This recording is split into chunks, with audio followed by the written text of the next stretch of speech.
حسین ابن علی۔ آج اس ہستی کی ولادت کی رات ہے، عالم خوشی منا رہا ہے، کیونکہ جس دن سیدہ کے گھر میں خوشیاں ہوں، کائنات کا ایک ایک چپا چپا اسی خوشی میں مبتلا ہے۔ اور کیوں نہ ہو، کیونکہ وہ دنیا میں آ رہا ہے کہ جس نے تا قیامت بشریت کو باقی رکھنا ہے۔ اسی لیے بہرحال خداوند متعال نے ہمیں توفیق دی کہ ہم آج کی شب بیٹھیں اور اس ہستی کا ذکر کریں کہ جس کی ذکر میں کائنات میں خود ایک غوغاں، ایک شور مچا ہوا ہے۔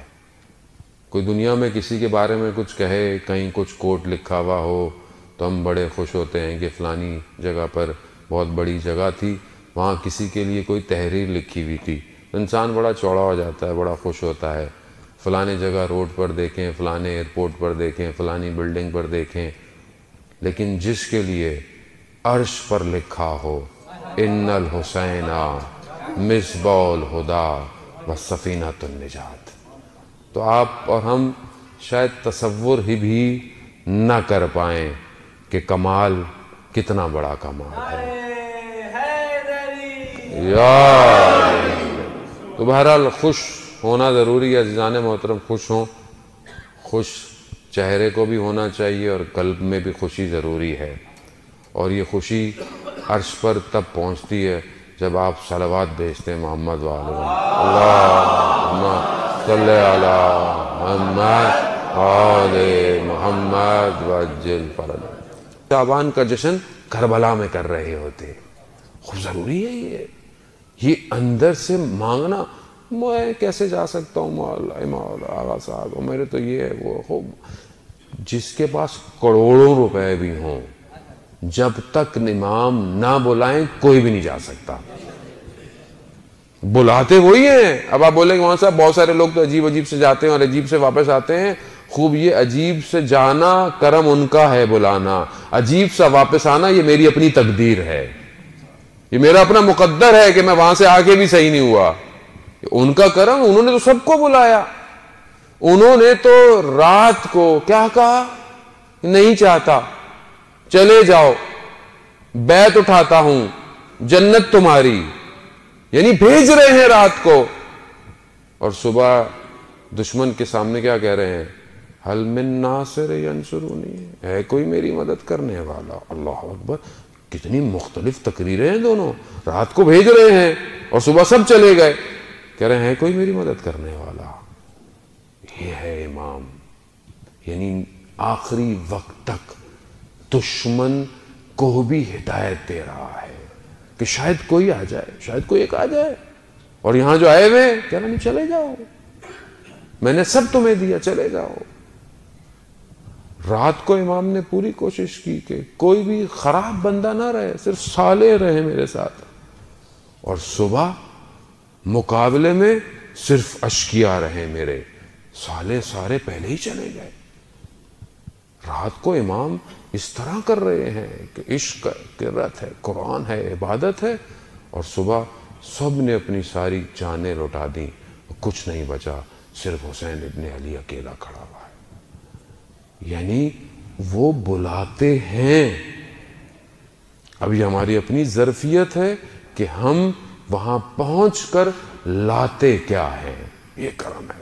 در و دیوار چوم کے آ رہے ہیں یا پھر کچھ لے کر آ رہے ہیں۔ عزیزان محترم، تو جب چھٹے امام سے کہا کہ مولا یہ تو آپ نے بہت کہا دنیا والے کیا دعائیں کریں گے، ظاہر کے لیے تو آسمان والے دعائیں کر رہے ہیں، یہ فضائل ہے میرے امام حسین کا۔ بات آگے بڑھی، بات یہ ہے کہ انہوں نے کہا میرے مولا نے، کیا تم چاہتے ہو کہ ملائکہ تم سے مصافحہ کریں، ملائکہ تم سے ہاتھ ملائیں، ملائکہ تمہارے وجود کو لمس کریں؟ کہا کیوں نہیں چاہتے مولا؟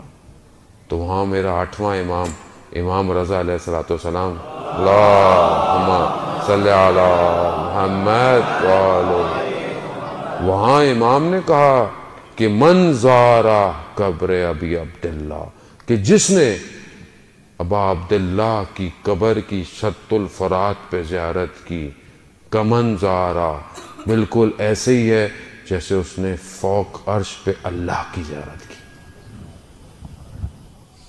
عرفا اس بات کو سمجھانے میں قاصر ہے کہ یعنی کیا، یعنی کربلا میں امام حسین کی زیارت یعنی عرش پہ خدا کی زیارت، یعنی کیا ہے یہ؟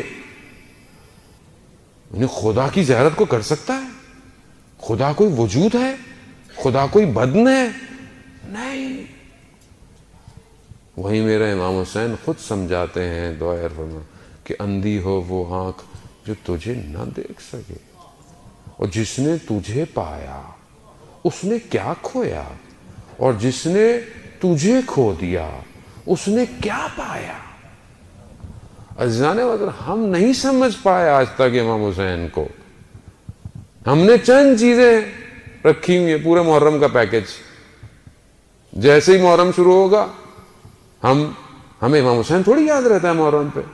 ہمیں تو اپنی مجلس یاد رہتی ہے، ہمیں تو اپنی نیازیں یاد رہتی ہیں.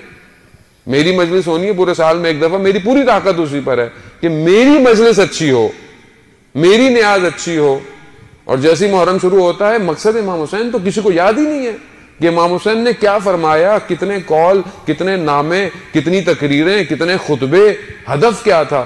ہم تو بس آپس میں شروع کر دیتے ہیں لڑنا بڑنا، ایک گروہ یہ مانتا ہے ایک گروہ وہ مانتا ہے، اور ہمارا پورا مہینہ ایسے ہی گزر جاتا ہے. کیوں نہیں میں اس چیز کو درک کر پا رہا کہ جس کو بار بار میرے ائمہ نے ریپیٹ کیا، تکرار کیا؟ کیوں کربلا بار بار دہرائی جاتی ہے؟ کیوں امام حسین کا اور امام حسین کے اصحاب کا ذکر کیا جاتا ہے؟ تاکہ تم وقت کے امام کے صحابی بن سکو، تاکہ تم وقت کی کربلا کو پہچان سکو. لیکن میں اپنی خواہشات لے کر اٹھنا چاہتا ہوں، میں اپنی مرضی کی بات سننا چاہتا ہوں، میں اپنی چیز لے کے جو میرے ذہن میں بس مولانا نے اگر وہی پڑھ دیا تو بہت اچھے مولانا تھے. اور اگر جہاں مولانا نے کوئی نصیحت اور کوئی تبلیغی بات کہہ دی، ارے بھائی ان کو تو فضائل پڑھنا نہیں آتے ہیں. مگر آپ مجھے یہ بتائیں کہ ائمہ نے اپنی زندگی میں امر بالمعروف کے انسان کو ارتقاء پہ اور کمال پہ پہنچانے کے علاوہ بھی کوئی کام کیا؟ نہیں کیا. لیکن کیونکہ میں اپنا پیکج چاہتا ہوں، بس میرا پیکج مجھے ملے، میں ناراض نہیں ہونا چاہتا. اصل میں مجھے ڈسٹرب نہیں کریں مولانا صاحب، پہلے اتنی پریشانیاں ہیں زندگی میں، ٹریفک میں 2 گھنٹے لگ جاتے ہیں، گھر یہ ہے، بینک کا لون ہے، فلانا ٹینشن ہے، بچوں کی اسکول کی فیسیں ہیں، دن بہ دن مہنگائی ہو رہی ہے، ابھی آپ بھی آگے ٹینشن دے رہے ہیں. تو تھوڑا سا ہمیں ریلیکس رہنے دیں، دیکھا جائے گا جو بھی ہوگا. عزیزان محترم، دیکھا ویکھا نہیں جائے گا، جتنا دیکھنا تھا دیکھ لیا، اب تو دکھایا جائے گا کہ تم کیا تھے اور حقیقت کیا ہے. عزیزان محترم، آخری زمانہ جتنی تیزی سے قریب آ رہا ہے، بہتر ہے کہ میں خود بدل جاؤں، نہیں تو بدلوایا جاؤں گا. اس وقت پھر بہت مشکل ہو جائے گی. تو بہرحال یہ جو ایام ہیں خوشی کے، اس کی خوشی صرف ظاہری نہ ہو، اس کی خوشی ایسی ہو کہ میری روح بھی تو پرمسرت ہو. کیوں؟ کیونکہ اس دور کے اندر کہ جہاں پر وہ حسین کا آخری وارث آنے والا ہے، اس دور میں پرمسرت روحیں ہی امام کا ساتھ دیں گی. بدن آپ جتنے اچھے کر لیں، خوشبوئیں لگا لیں، کپڑے پہن لیں، وہ اچھی بات ہے، طہارت ہے، لیکن جب تک روح طاہر نہیں ہوگی وہ اس کا ساتھ نہیں دے پائے گی. تو بہرحال یہ ہے کہ امام نے بولا کہ جس نے امام حسین کی زیارت کی گویا اس نے عرش پہ پروردگار کی زیارت کی.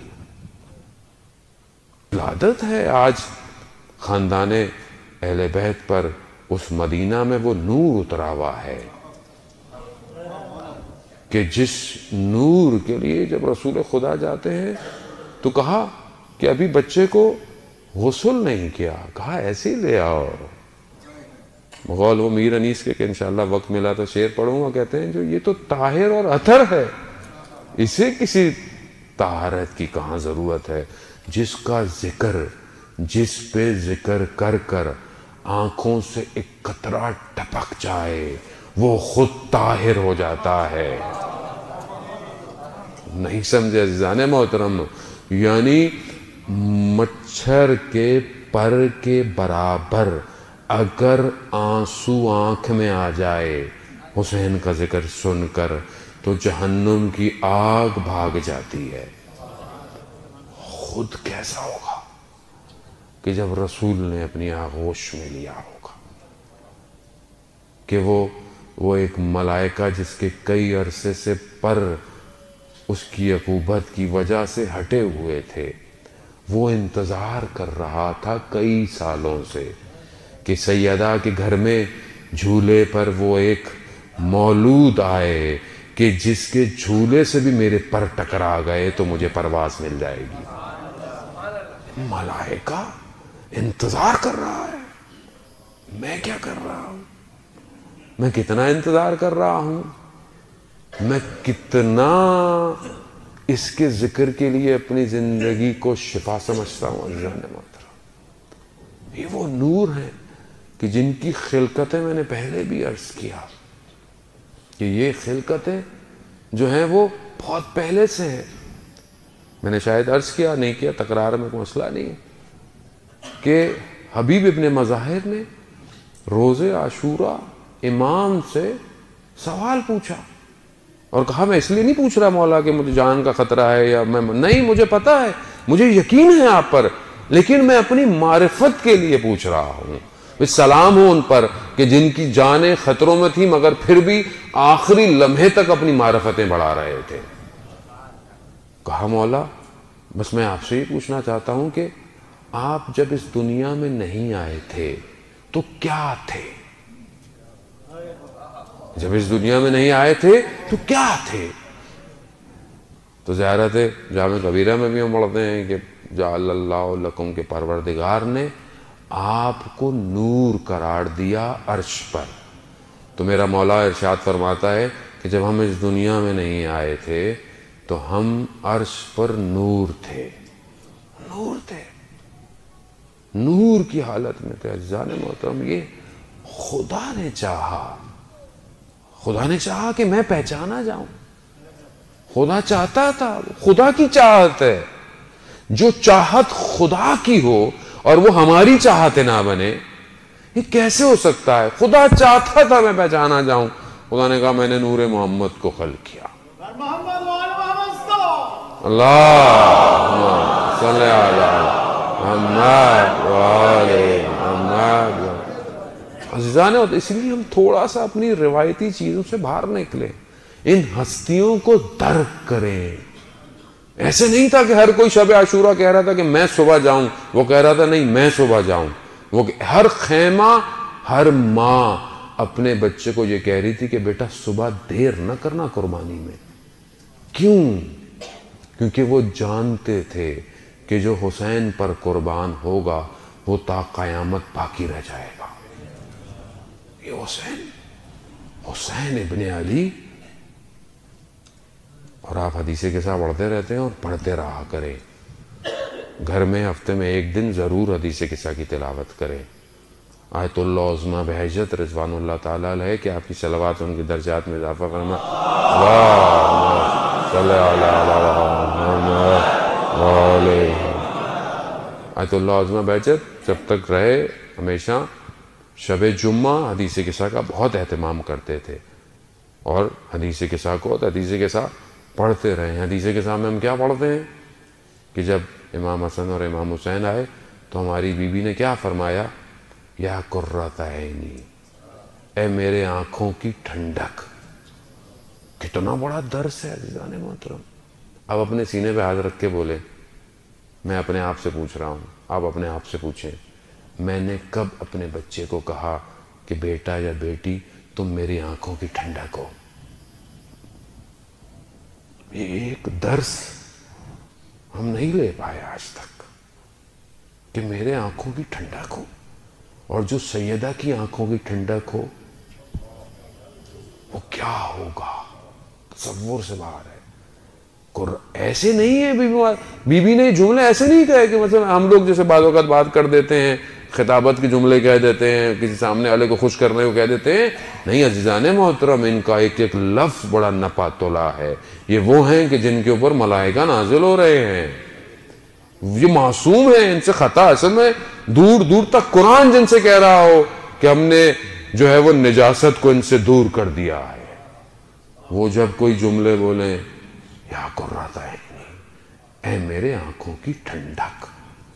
واہ سیدہ، آپ کو آج شب اپنے اس آنکھوں کی ٹھنڈک کا واسطہ، ہم میں سے جتنے بھی لوگ یہاں بیٹھے ہیں، جو بھی سن رہے ہیں، ان کو آج خالی ہاتھ مت جانے دیجیے. آپ واسطہ دیں، خود ان کی بارگاہ میں مانگنے کا بھی طریقہ آنا چاہیے کہ کس طرح ان سے مانگیں کہ یہ ہمیں واپس نہ بھیجیں. اور یہ کریم ہے، یہ خاندان کریم ہے، ان کے در پر تو دشمن کبھی خالی نہیں گیا. تو ہم تو عزیزان محترم کیسے خالی جائیں؟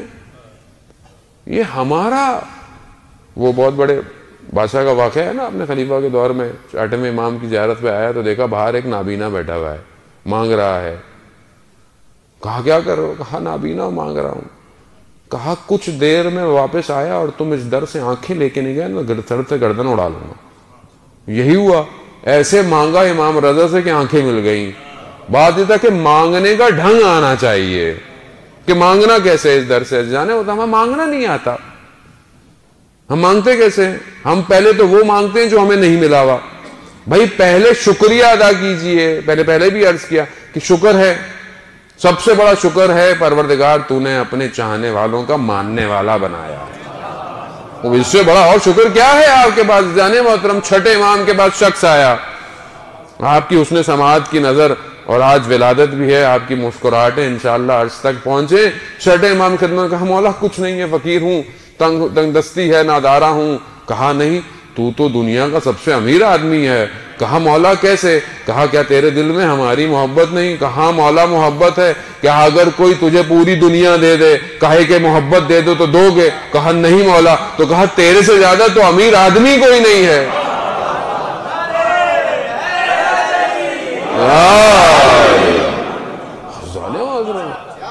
جس کے دل میں ان کی محبتیں ہوں کہ جن کو رسول دیکھیں تو رک نہ پائیں، وہ جو رسول کی سواریاں ہوں کہ دیکھنے والوں نے کہا نہ ایسا سوار دیکھا نہ ایسی سواری دیکھی، جن کے سجدے رسول کے خاتم الانبیاء کے سجدے طولانی ہو جائیں، اگر ان کی محبتیں دلوں میں ہوں اور شخص پریشان ہو، شخص کسی اور کے آگے ہاتھ پھیلاتا ہو، یعنی تصور سے باہر عزیزان محترم.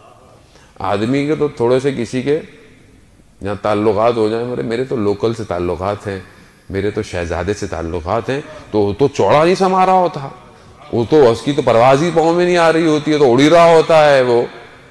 اور جس کے جنت کے سرداروں سے تعلقات ہوں، اللہ اکبر. نہیں عزیزان محترم، بھائی سبحان اللہ کہیے جنت میں درخت لگ جائے گا، اللہ اکبر کہیے، سبحان اللہ کہیے، یہ کہیے جنت میں درخت لگ جائیں گے. بھائی جنت میں جاؤ گے تو درخت ملیں گے نا، تو جنت میں جانے کا دروازہ تو کھلوائے پہلے. اور کون ہے وہ؟ یہ ہیں سردار. اگر یہ اجازت دیں گے تو جنت میں جاؤ گے. جنت کو میری آپ کا کوئی پلاٹ نہیں ہے بحریہ ٹاؤن کا کہ میں یہاں سے بیٹھے بیٹھے ہی بک کرا لوں تو وہاں بننا ہے. نہیں عزیزان محترم، جنت خدا کی رضا ہے، اور خدا نے اپنی رضا کو ان کو دیا ہوا ہے. کیوں؟ کیونکہ انہوں نے کہا رضن بے قضا ہے. یا پروردگار راضی، تو خوش ہے میں راضی. یہ اللہم صلی علی محمد، وہ راضی.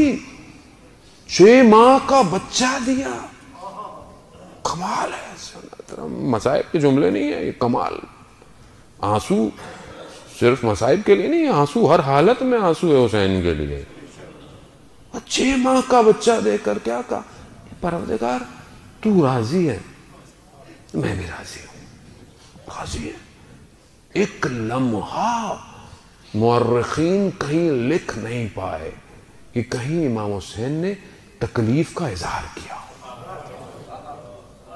راوی کہتا ہے کہ روز عاشورہ وقت جتنا بڑھتا چلا گیا، امام حسین کے چہرے کا نور بڑھتا چلا گیا، اطمینان، قلب کا اطمینان بڑھتا چلا گیا۔ کیوں؟ کیونکہ وہاں پر موومنٹ تھی کہ جہاں پر پروردگار چاہتا تھا۔ تو امام کے ماننے والوں کو کیسا ہونا چاہیے؟ ایسے ہونا چاہیے۔ بات اسلام یہ نہیں ہے ہر وقت سر آنکھوں پہ غصے۔ ایک عارف کا انتقال ہوا، ان کی زوجہ نے کہا کہ ان کو تو پتہ ہی نہیں چلتا تھا، میں جو کھانا دیتی تھی کھا لیتے تھے، نمک زیادہ تھا، جلا ہوا تھا۔ تو دوسرے بزرگ نے کہا ایسی بات نہیں ہے، وہ آپ سے محبت کرتے تھے، وہ اس کا اظہار نہیں کرتے تھے کہ کھانا کیسا۔ ایک لفظ، یہی لفظ ہے ایک لائن جس نے کربلا کو بدل دیا۔ میں جہاں تک اتنی تمہید باندھی ہے وہ اس ایک لائن کے لیے، اور آپ سے اجازت چاہوں گا۔ ایک لفظ جب دربار میں بلایا گیا نا حضرت زینب سلام اللہ علیہ کو، تو کیا کہا؟ کیا کہا؟ یہ ہو گیا، وہ ہو گیا، فلانا ہو گیا۔ آپ نے کیا دیکھا کربلا میں؟ آپ نے کیا پایا؟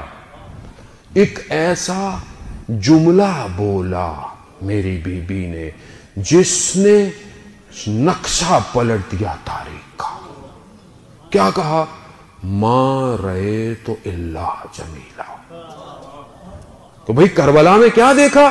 بھئی سر کٹے، لاشیں، خیمے جل گئے، سب چھن گیا، سب ہو گیا۔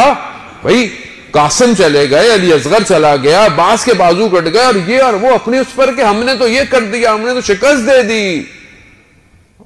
میں نے تو جمال کے سوا، حسن کے سوا کربلا میں کچھ نہیں دیکھا۔ یعنی جملہ بدل دیا، کربلا کو بدل دیا۔ عزیزان محترم، اسی جملے کا واسطہ بی بی زینب سے کہ بی بی یہ حسن اور جمال مجھے بھی تو دکھا دے، میں بھی تو دیکھ لوں اس کربلا کے۔ اور یہی تو وہ جمال ہے جو آج 3 شعبان کو رسول کے گھر میں آیا ہے۔ یہی تو جمال ہے کہ جو آج آیا ہے اور تا قیامت تک ہمارے دلوں کو منور کرنے کے لیے یہ فاطمہ کا بیٹا اللہ صلی اللہ محمد وعلی محمد۔ عزیزان محترم، میں اس سے زیادہ آپ کو مزاحم نہیں ہوں گا، حدیث تو لانی ہے، جو سبق میں پڑھ کے آیا تھا وہ بہت باقی ہے، لیکن مسئلہ نہیں ہے کیونکہ میں رٹی رٹی تو مجلس سے پڑھنے کا قائل ہوں نہیں، اور مجھے یہ بھی خوف نہیں ہے کہ دوبارہ کوئی بلائے گا نہیں۔ بہرحال جنہوں نے کلام پڑھنا ہے، میں بہت معذرت اور شرمندگی کے ساتھ، میرا قصور نہیں ہے عزیزان محترم، اس نام میں شیرنی